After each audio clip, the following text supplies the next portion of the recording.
नमस्कार दोस्तों। आज एक बहुत गंभीर विषय पर एक वीडियो लेके आ रहा हूं आपके सामने। और उससे पहले मैं आपका भाई, आपका दोस्त रोहित खन्ना, आपके अपने अंक सूत्रा चैनल पर आप सभी का स्वागत करता हूं और बहुत बहुत धन्यवाद दे रहा हूं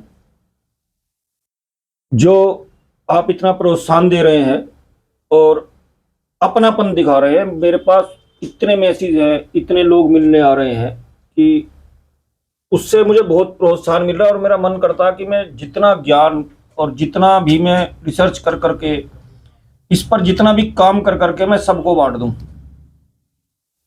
समाज कल्याण के लिए, लोक कल्याण के लिए मेरे से जो भी हो पाए मैं करूं। तो दोस्तों, हम में जैसे मैं हूं या हम में से बहुत सारे लोग ऐसे हैं जिन्होंने 60 से लेके 70 या 75 के दशक में जन्म लिया है। तो हमने अपने जो जवानी का पीरियड होता है ना, जिस समय आदमी की सोचने समझने की शक्ति बिल्कुल परिपक्व हो जाती है, यानी ब्रॉड माइंडेड हो जाता है, वो हमने वो लाइफ देखी है नजदीक से। हमने बहुत तेजी से बदलाव होते हुए देखा। मुझे याद है जब मैं छोटा सा था ना, तो रेडियो के लिए भी लाइसेंस लेना पड़ता था, जो कि पोस्ट ऑफिस से बना पड़ता था, आपको याद होगा। उसके बाद ब्लैक एंड टीवी आए जो बहुत भारी होते थे और आम आदमी की पहुंच से, यानी उन्हें खरीदना बड़ा मुश्किल होता था, क्योंकि उस समय आम आदमी के पास इतनी कमाई नहीं थी।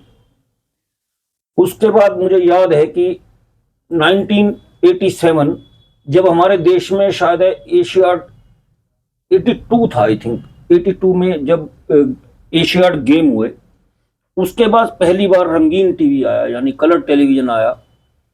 और वो बहुत एक्सपेंसिव हुआ करता था, बड़ा महंगा था। उसके बाद तो फिर एकदम ये समझिए कि डिजिटल चीजों की एकदम बाहर सी आ गई। एक सपना होता था भाई, जब हम छोटे थे सोचते थे, छोटे भी नहीं थे, जवान थे उस समय, सुनते थे कि भाई एक ऐसा फोन आया करेगा जिससे कि हम बैठे बैठे कार में सुना करेंगे।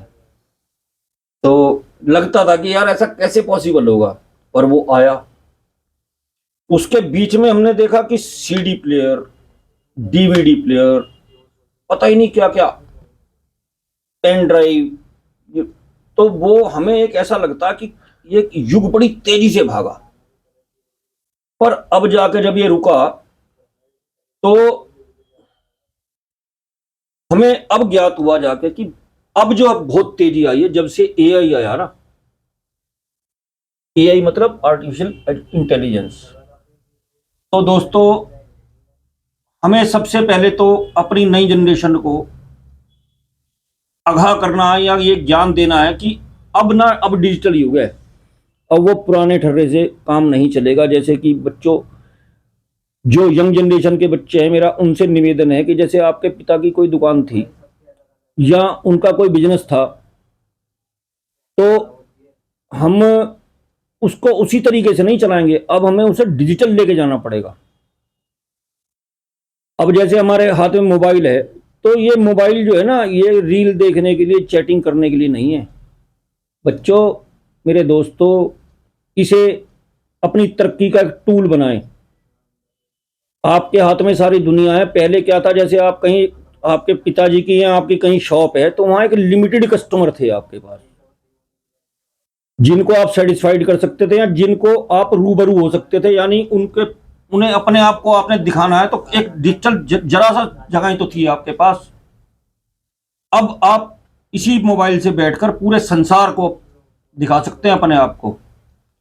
तो मेरा सभी अपनी यंग जनरेशन से एक निवेदन है, और निवेदन के आदेश भी करता हूं। मैं बड़ा होने के नाते मैं आदेश भी करूंगा कि अब अपने आप को डिजिटल ले जाने की कोशिश करो। अपने आप को सिर्फ 6 महीने के भूलिए, 6 महीने के लिए भूल जाओ कि आपने खाना भी खाना है या आपने कोई कपड़े अच्छे बन के घूमना है। अपने अंदर एक स्किल पैदा करो। ये जो युग आया ना, इस युग को ध्यान से समझिए। ये आपकी स्किल ने डिग्री से ऊपर का रूप ले लिया, यानी डिग्री कोई मायने नहीं रखती। यदि आपके अंदर कोई स्किल है तो डिग्री उसके सामने कोई मायने नहीं रखती। आज आप देखिए, बड़े बड़े फाउंडर जो हैं, उनकी क्वालिफिकेशन कुछ नहीं है, पर वो जो कंपनियां बना रहे हैं ना, वो करोड़ों अरबों रुपए की हैं। तो मेरा आप सभी से एक सुझाव है कि अपने परिवार को आप बहुत तरक्की की सीढ़ियों पर ले जा सकते हैं, परंतु स्वयं को भूलना पड़ेगा सिर्फ 6 महीने के लिए। और अपने अंदर ऐसी स्किल पैदा कीजिए कि जो आप डिमांड बन जाए लोगों की। तो दोस्तों, आज के लिए इतना ही। नमस्कार।